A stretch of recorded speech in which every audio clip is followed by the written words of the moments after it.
have a purpose in our daily routines. And God, I just pray that we take advantage and the opportunities that you put before us.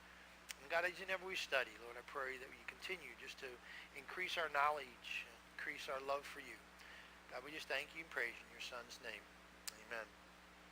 Alrighty, if you haven't turned there yet, turn into 1 Kings chapter 7.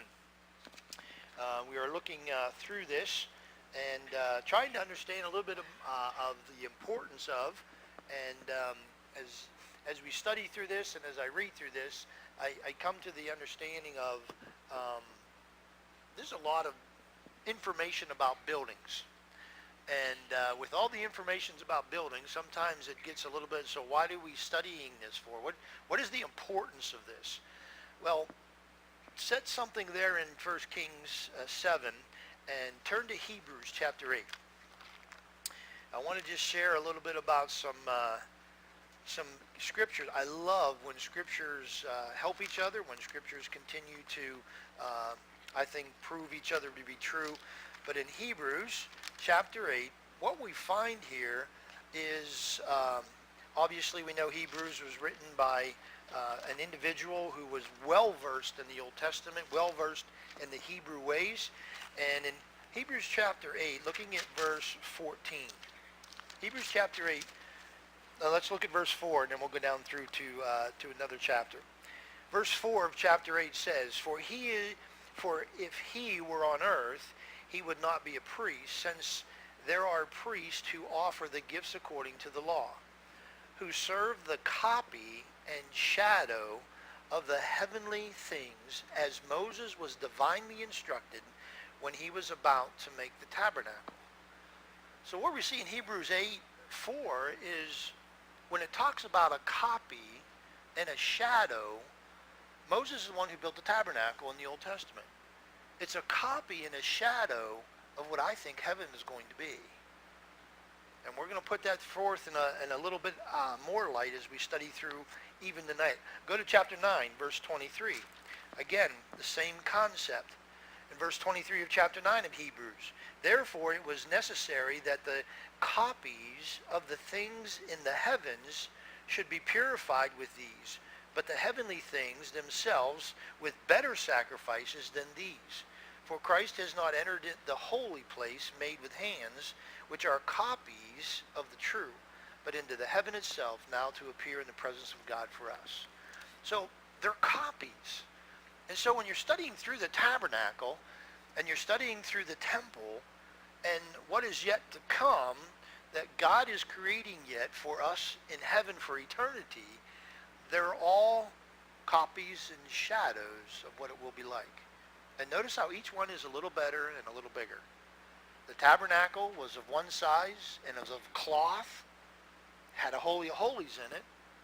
But now Solomon's temple, he doubled the size of the tabernacle.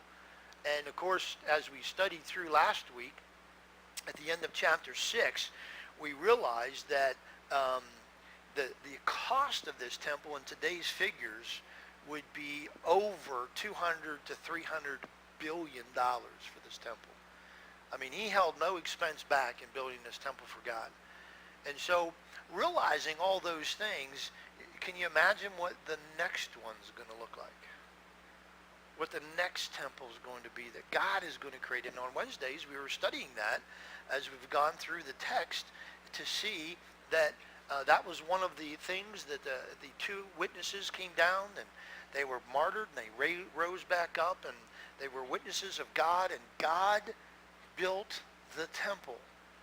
And he built it on the same place that Solomon has built the temple, but this time God's going to be ruling and reigning in the temple. And so putting scriptures together is a phenomenal thing. And studying all of the scriptures, the whole counsel of God, even though when I read through the genealogies, I'm like, really? But anyway, they're important because they're in the Bible. They're just hard to study through and read through. But so give you a little incentive as we go through these buildings and some of the areas and some of the things that we find tonight. As Solomon continued to build and continued to do things, there was a purpose in it. And in that purpose, Solomon just loved to build. And I was listening to a gentleman talk about this, and it was kind of interesting. I never heard this before, but they call it the Solomon Complex, literally today. And they give that title to someone who just hasn't had enough. Always building. That one didn't work, so you build another one. That one did, and you're constantly creating, constantly building, constantly, and it's a literal term, Solomon's complex. Solomon had a complex, his own. He was Solomon. He had the Solomon complex. And in that whole concept, what it was is because Solomon built, if you do a history and a study, he built cities. He built the Solomon pools. I don't know if you guys were able to go up to the pools of Solomon when you guys were up there, Gary. He built the pools of Solomon, and then the irrigation went down, the water went down in Jerusalem after these pools collected the water. And they're still today. You can visit them. So we got to understand, and the reason I'm saying all that is because when you get into the next, chapter 7, of course, chapter 6 says that basically the very last verse of chapter 6, and in the 11th year, in the month of Bul, which is the 8th month, the house was finished in all the details according to the plans. So he was 7 years in building it. The temple is done. Okay, Solomon, sit back and relax. No. Remember, he's got that complex. He's got to continue to build. And so we get into chapter 7, verse 1, and again, just a reminder that he had 183,000 workers around the clock. There were shifts of men that were working for 7 years straight, 183. So I say that because when you get into verse 1, but Solomon took 13 years to build his own house, so he finished all his house. Now, again, many think, well, that's because he really went all out on his place instead of the temple. He went out all on his place for sure, but I think his top priority was getting the house of God built and getting it done quickly. Because, unfortunately, the house where God resided in was a whole lot more important in his day than it is our day today. The building which God resides in is what we call our sanctuary, what we're in today.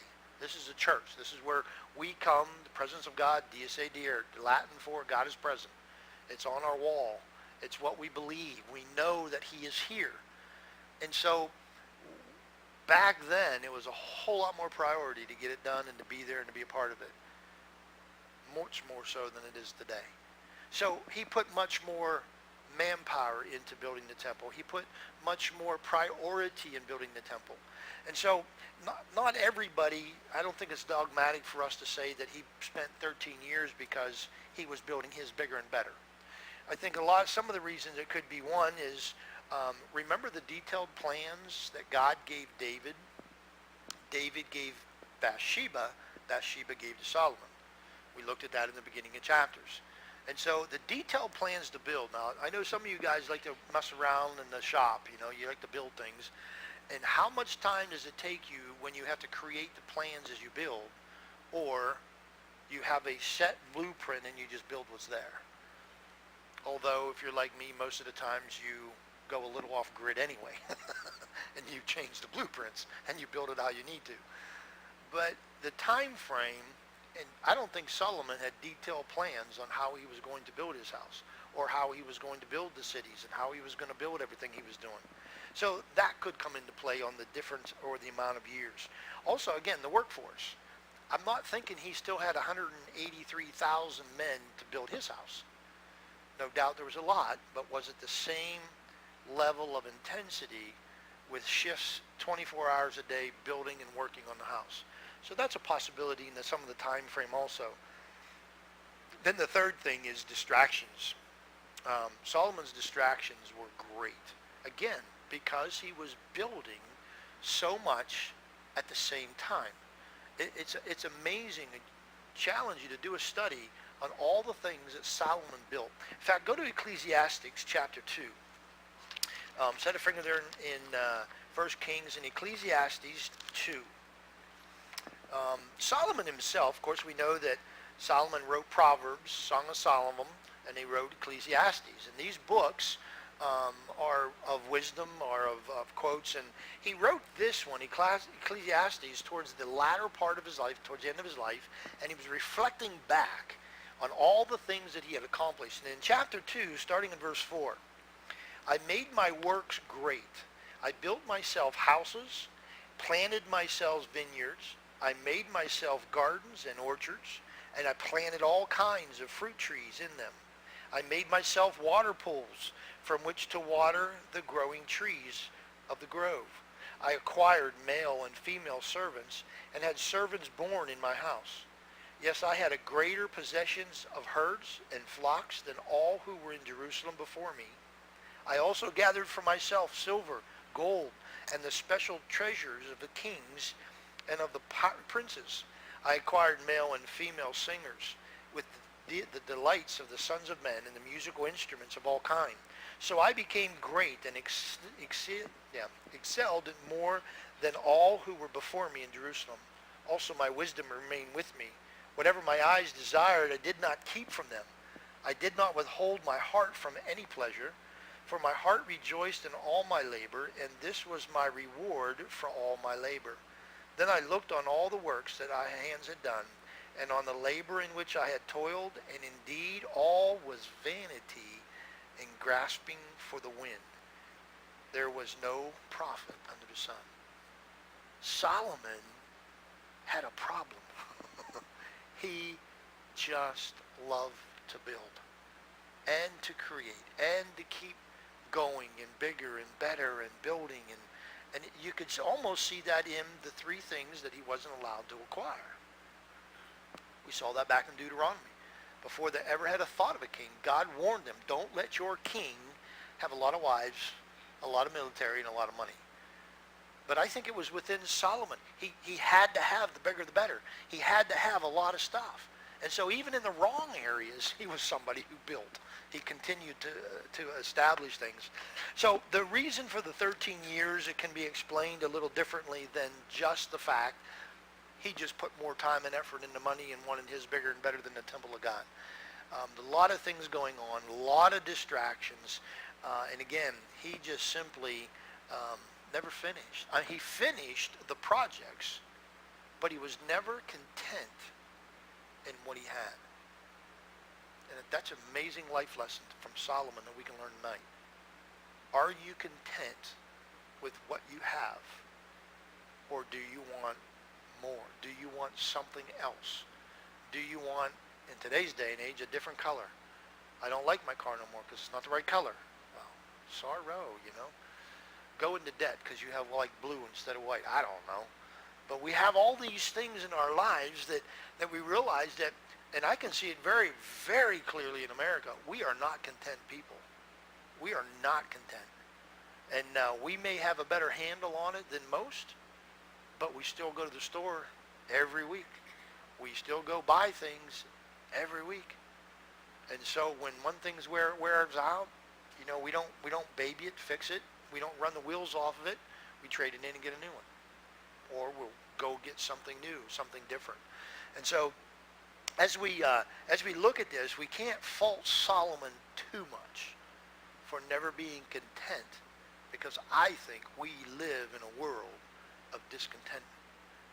And we always want to get something else, something newer. So we need to be careful with that, or you're going to end up with the Solomon complex. You're going to continue to go, and continue to build, and continue to want, and continue to move in the direction that the world will gladly pave the way for you. But in all of that process, as Solomon looked back in Ecclesiastes 2, he looked back at that and said, all my toil, all my time, all my money was nothing. Just vanity of vanities. And I honestly think if we look back over some of the things we've involved our lives in, some of the things, the hours we worked, the money, the things we acquired, all those things, we could say the same. A lot of the things we look back to and we can say, you know what, that really wasn't important, I just wanted it. And so, living in the land of the blessing, just like the nation of Israel was told, don't forget your God in the land of promise. We have forgotten our God in the land of blessing. We can get what we want whenever we want it. Doesn't matter. And if you don't have the money, better yet, charge it so that everybody else makes money on you. That's exactly the world we live in. If you pay cash for everything, you have no good credit. None. If you pay with card and you're a little bit in debt over your eyeballs, they love you. Because they can't make money on somebody who pays their bills on time. They would rather give you loans and give you cards to people who can't pay it off because they make the money off of them. Listen, isn't that messed up? I want you to not do it right so that I can make money on you. That doesn't even sound right. And yet that's what our world's all about. So we live in this area. So Solomon, he understood it, he realized it, and actually he realized at the end of his life how much how foolish all of that was. So he built his house, he finished it. But we're going to also see, when you go down through this chapter, you're going to see Solomon's house, and then you're going to see he also built. He also built. He also built. It's 3 or 4 times in this chapter, and it's going to explain the Solomon complex he has. He continued to build. So the next chapter, verse 2, says he also built the house of the forest of Lebanon. Now, it wasn't a summer getaway. It wasn't a mansion in Lebanon.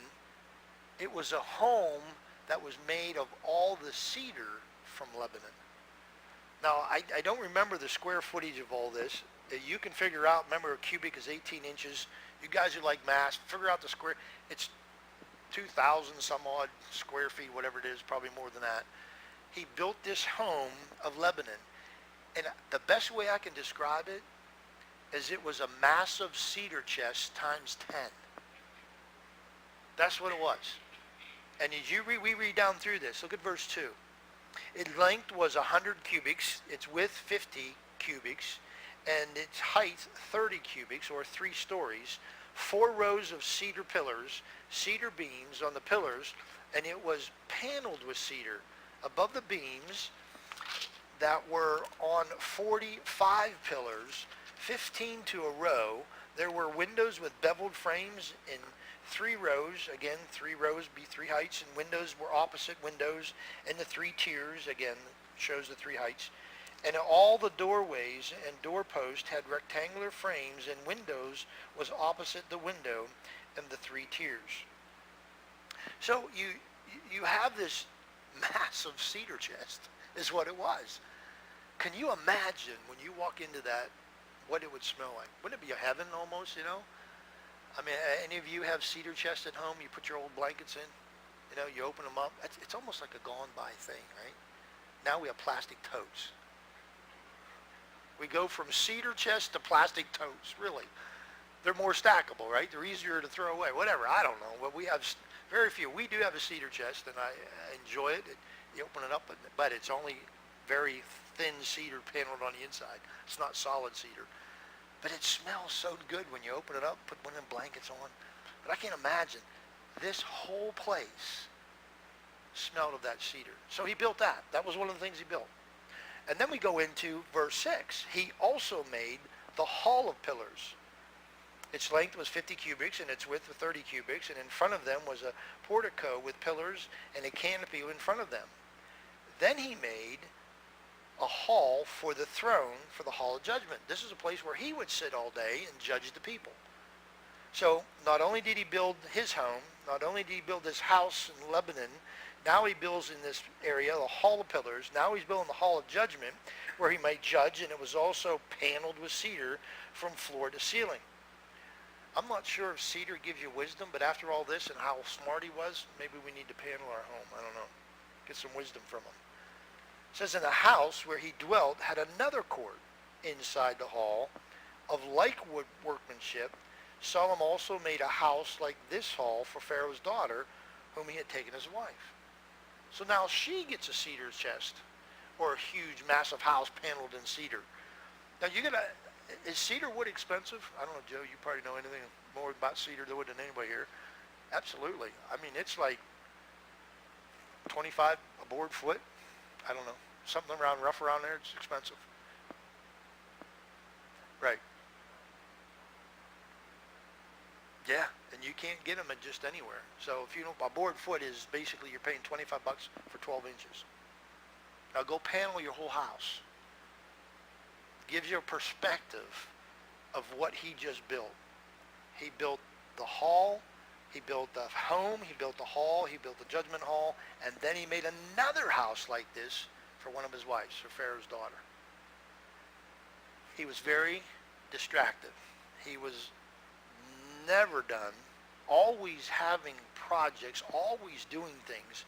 And so it's interesting when you see all that is being done. And then it's interesting, as we go down through, after he made this judgment hall and he made this house for Pharaoh's daughter, verse 9 explains it a little bit more.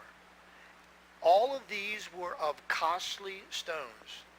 If you underline your scriptures, underline how many times it says costly. These were all costly stones cut to size, trimmed with saws inside and out. Now I want to explain these stones, where they were quarried, while they were soft, were able to be cut with saws. It's once they were exposed to the elements and to the sun, they hardened like cement. So they were able to cut them with saws. Inside and out, from the foundation to the eaves. And also on the outside of the great court, the foundations was of costly stones, large stones, some 10 cubics, some 8 cubic. And above were costly stones, hewn to size in cedar wood. And the great court was enclosed with 3 rows of hewn stones and row of cedar beams. So were the inner courts of the house of the Lord and the vestibule of the temple. And it goes back and continued to talk about the building. And this is just a small segment of what he built. I assume these are going on. One built, one right after another. It's like he never stopped. And so all of this being done, it's kind of interesting when you know or see that he built a lot, sparing no expense as he built, as we go down in the end of verse 12.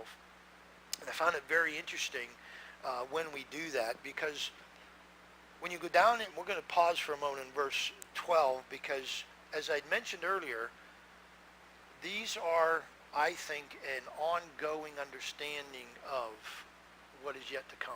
We saw in Hebrews 8 and 9, a copy, a shadow. And so the first coming of Christ, or the first coming of God, how did he come to this earth? He came as a babe in a manger. Scripture says he didn't even have a pillow to lay his head on. He came. He did not come with all his pomp and circumstance. He did not come with his kingship. He did not come with someone you would expect. And the problem with the Jews in that day, they expected their Messiah, their King of Kings, to come in with everything that they knew that a king would have.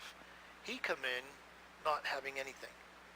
In fact, one of my greatest verses I love is in John, when Peter and Andrew go to him, realize who he is, and says, where do you reside, basically? Where do you go? Where do you lay your head? And Christ turns around and says to them, I think it's chapter 2, and says, come and see. That phrase has resonated in my head for a long time. Because whenever I want to find out or ask God, what are you doing? God, what's going on? God, how do I continue? God, how can I make the choices? And God never says, this is what you need to do. What God says is, come and see. Basically, come with me and I'll show you. God just doesn't give us the answers to our prayers, does he? He just doesn't give us what we ask for. He says, come and see. We're gonna work through some of this. We're going to get to where you need to go. So the first time he came, again, the first tabernacle that Moses built, in fact, we know in Isaiah 53, he was not great to look upon. He was comely to look upon. On the outside, Christ, when he came into earth and was a man, he was not somebody of great, tall stature. He was not somebody that they would all look at and think, wow, look at that. What a man. Because it says he was very comely to look upon in Isaiah 53. But inwardly, he was God. Tabernacle. Do a study. When Moses built the tabernacle, the outside walls were made of cloth. The inner court started. It was made of the the long veils and the woven material. But as soon as you got inside the Holy of Holies, that's when you saw the gold. That's when you saw what Isaiah 53 says about Christ coming. Inside he was God. Outside he was just the cloth. That first tabernacle. Solomon's temple, as we know, going back into understanding on his next, or this temple being built, is basically, it's grand on the outside, grand on the inside, because Revelation says that Christ is going to be coming as a lion. He's coming back the second time as a lion, coming back as a mighty warrior, riding on the horse of white, going to settle it, finalize it at the end of the tribulation. So now he's coming back, and again, Solomon Temple is a copy, a shadow of the second coming of Christ. How he will come back, how he will be able to be grand on the outside and on the inside, just like Solomon built. And then we have yet to see what the new Jerusalem and the new heavens and the earth all look like. As John saw at the end of Revelations, and he saw coming out of heaven a new earth and a new Jerusalem. And so we've yet to see that one, but I guarantee it's going to be bigger than Solomon's temple. It's going to be grander than Solomon's temple, and we will not ever, ever, ever be able to put a price tag to it. I did a study on that one time, the walls of the New Jerusalem. And one of the gentlemen I studied with said what he believed is, you know how the jewels and the gems were on the priest breastplate, the 12 stones? And he went and he did a study on all those stones, and the clarity that some of them are a little transparent where you can see through but still see the color.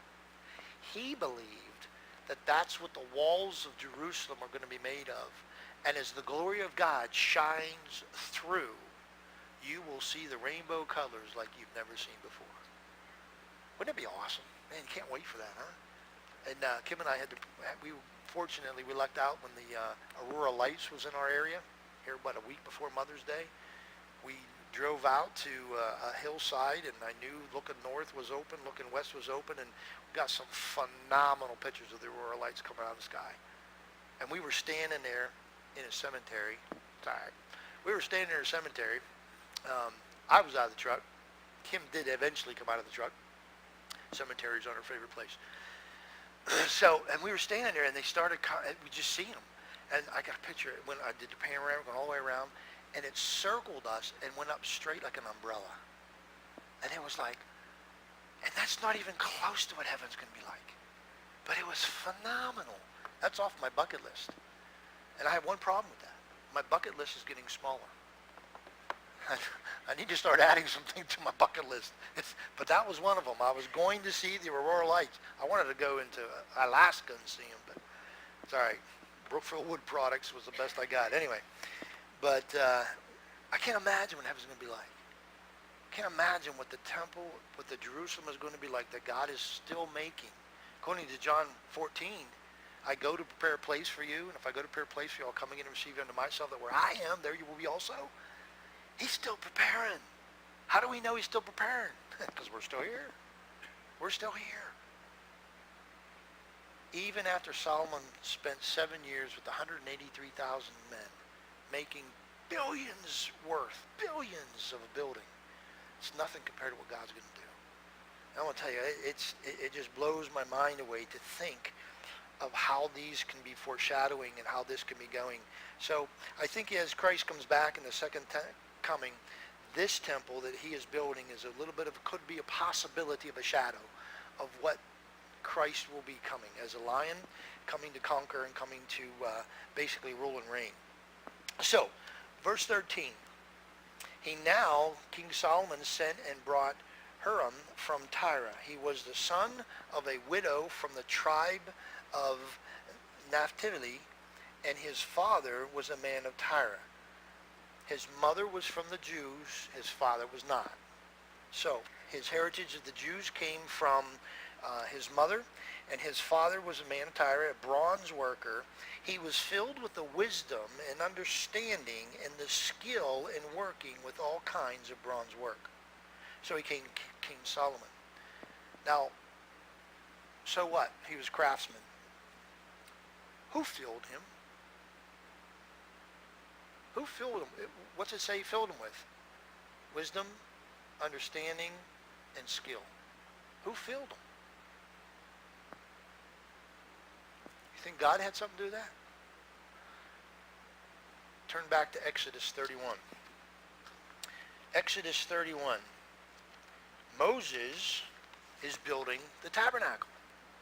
And as Moses is building the tabernacle, he's he needs someone to build the artifacts or the things that are in the tabernacle.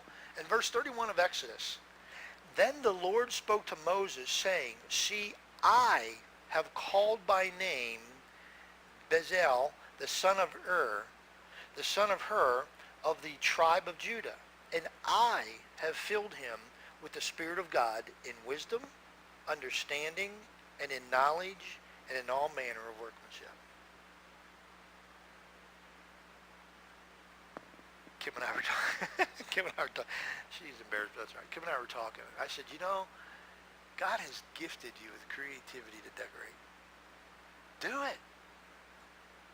God can make beauty out of anything. God, listen, it's a calling to be creative enough to put things together like that. It's a gift. It's a calling. And so when Moses was told by God, and the I have is all the Lord speaking to Moses in that text. He called him by name. He gave him a special calling of understanding, wisdom, and craftsmanship. He couldn't claim it. Look what I did. I went to school for 8 years, and look how smart I now am. Look at how well I'm doing.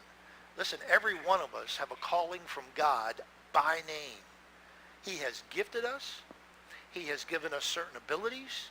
He has given us some to work with their hands, some to work with their minds, and it's all part of his plan. And he instills in us the wisdom, the understanding, and the skill to accomplish what he has called us to do. And that's a phenomenal life lesson. Because now all you need to know what the will of God is for your life, it is to exercise the gifts that he's given you. So take those gifts, take those things that you do well, that God has given you, and just do them for the glory of God. Some people, I can't tell you how many people, in 30 years of ministry, I can't tell you how many people have said, I just don't know the will of God is what it is for my life. Well, what do you do every day? Unless you sit on the couch and play video games, I can't think that being the will of God. I just can't think that's a gift of God to play video games all day. But anyway, unless you do something like that, what you do have the ability to do, what you do to survive every day through this crazy world we live in, do it for the glory of God. If decorating is what you do it better than an unsaved person would do it. Why? Because you're giving glory to God.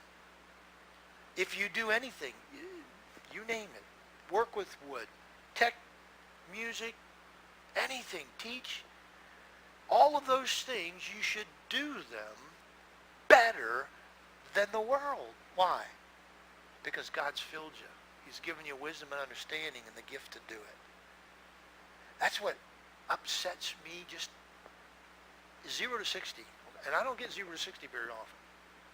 0 to 60 is when Christians do a job just to get it done, or they don't follow through with a job they said they would do. Listen, that's what the world does. You and I, we should have a working ethic that glorifies God. Why? Because he's filled us. He's given us the gift. He's given us the ability and understanding, just like he did in Exodus to Bezalel, and then also now back into 1 Kings, he did the same thing with this gentleman, Hiram, from Tyre. He gifted him. And listen, sometimes we get tired doing what we do. You know, these people that, I'm going to quit this job and I'm going to go get a better job. Well, that's fine. That better job in about a year is going to be just like the one you just left. You're not going to want to get up and go to work every day. Very few people actually get to go do what they love to do every day. I'm one of those people. I tell everybody I come across, it's a spiritual gift. Everybody else just gabs. I've been called to talk every day, all day. It's a gift from God. I glorify him the best I can in it, but we need to understand, listen, just do what God has gifted you to do. That is the will of God for your life. What the will of God is then to act upon it. Share it with everybody. Man, I'll tell you, this is pulling this out, these two, the gentleman, and then also this craftsman, very clearly, he was filled with wisdom, understanding, and the skill in the working with all kinds of bronze work. He was gifted by God. So now let's see what he makes. Go down in verse 15 of 1 Kings chapter 7. Going back there. Now he's going to make bronze pillars. And he cast 2 pillars of bronze, each one 18 cubits high, and in the line of 12 cubits measured in circumference of each. Basically, the pole itself was about 27 feet, and with these, the capitals or the caps on them added to, it would have went to roughly about 37 feet tall, from the very top of the cap to the bottom of the cap. And so he made these pillars, and they're like 6 foot round in circumference. Now, if you study the archaeology of these, you'll find Josephus, the historian, said that they were hollow. So they weren't solid. Can you imagine lifting these up if they were solid? There's no way. They were hollow, about 3 inches thick, and they were hollow in 2 pillars. So what were they made for? It says in verse 16, then he made 2 caps or capitals of cast bronze, set them on the top of the pillars, and the height of the one cap was 5 cubits. The height of the other cap was 5 cubits. Made a lattice network with the reefs of chain work on the caps or the capitals, which were on the top of the pillars, 7 chains for one capital and 7 for the other capital. So he made the pillars and 2 rows of pomegranates from above the artwork all around the cover of the capitals that were on top, and thus he did for the other capital. Now again, the capital are on top, were in the shape of the pillars, were in the hall, were the shape of the lilies, 4 cubits. Capital on the 2 pillars had also pomegranates above by the convex surface, which were next to the network, in which were 200 such pomegranates in a row on each capitals all the way around. They set up the pillars by the vestibule in the temple. He set the pillars on the right and called its name Jachin, and he set the pillar on the left and called its name Boaz. What did these pillars hold? What were they holding up? Nothing. They were 2 pillars that were put in the entrance that had held up nothing. There were 2 simple pillars that he built. So, is there a significance to them? Just say yes, because it's in the Bible. Yes, there's a significance to them. So, when we look at this, first of all, it's kind of interesting because even if, I don't, you guys can't turn around very well, but if you look, that thing that goes across where the clock is, you see them swirls and then it comes up into a lily and then it swirls on the other side? Those are the lilies of the Bible times. When you think of a lily, you don't think of that design. That's what the design is. That design with the 2 sides that curl up and around and come into this flower, that's the sign of a lily. That's a sign of royalty. And you may not have known that, but remember Barry Wingard? He helped put us all together. He had those, and he gave those to us as a symbol of God's royalty around here. He is royalty. And so that was, and even those stone or those wooden pillars holding up that fake balcony, they're all hand carved out of Italy. They're hand, kill me to paint them, but they're all hand carved wood out of Italy. We have 6 or 7 of them in our church, and that were all gifts, just so that we could honor God and his royalty. You see, that's what this man was doing. He was gifted with these things. These 2 pillars that stood, as explained, and again, when he says in this, the shape of lilies were 4 cubits, they put that design all the way around these pillars to show the royalty of God. The next thing we find is in verse 31 or 21, he set up the pillars by the vessels. He named them. Now, naming two pillars that are standing there holding up nothing, some may question his wisdom or his understanding. I'm not sure if any of you name any certain things that you own. We have named our plants in our house.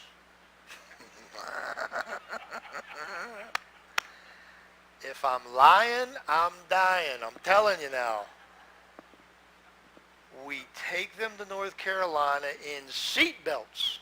They are our kids.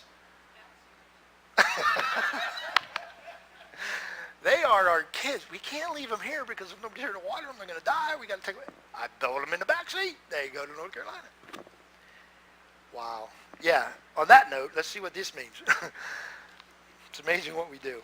Anyway, the first name was Jachin. That is the Hebrew name, which means he shall establish. He being God. The second name that he chose, he set up the pillar on the left and called it Boaz. The Hebrew meaning of the name Boaz is in him is our strength. These two pillars were placed at the entrance, and they would understand by those Hebrew names that God will establish, he is my strength. Now, interesting enough, you and I look at scriptures. Now, in Deuteronomy chapter 19, verse 15, God set up, again, Deuteronomy and Leviticus and Deuteronomy were God setting up his way of doing things, right? And so in Deuteronomy, he stated that if someone sins and there is not another that witnesses, then you can't say it was a sin.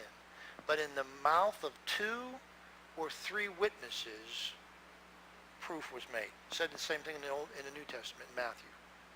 So these two pillars are witnesses that God's going to establish, and he is our strength. They're witnesses. As they would go in, they would see this witness. And I'm telling you, it's amazing, isn't it? That we realize that these are, and I wish I would have thought of that. I would have wrote those names on the pillars up there. Nobody would have understood it, but anyway, we would have known. Because as we look at what he's saying, aren't we the pillars of God? Doesn't the New Testament call us the pillars? We are the rocks of standing on. Paul says he builds on the foundation of Christ, and we are to be the pillars. We are to be the witnesses of God. And so as this was built, as this temple was finished, or not finished, but as this portion of it is done, we ought to be pillars in our life that people see that he is a God who's going to establish, and he is the God of my strength. Because why? He has gifted us with understanding and wisdom. He has gifted us with a craft or abilities, way to get things accomplished. And as he has gifted us with those things, we need to exemplify them to a world.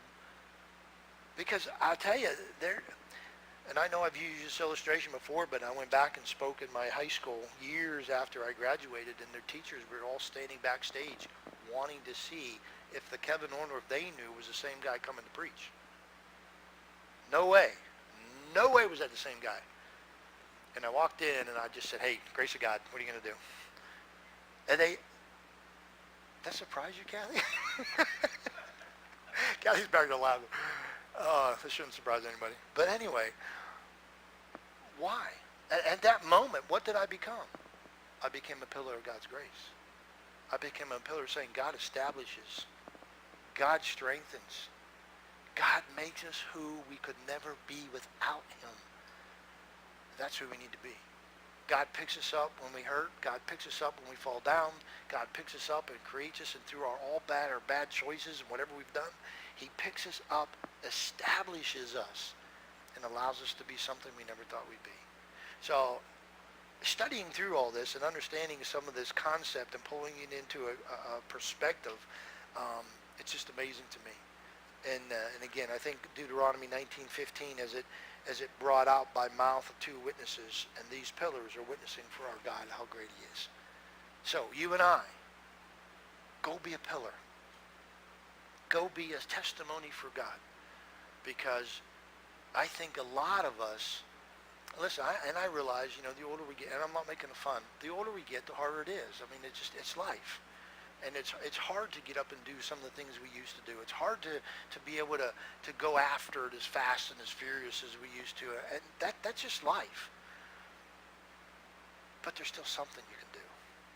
You still have as long as you're breathing, you still got an ability to be able to go do something that God has given you the ability to do.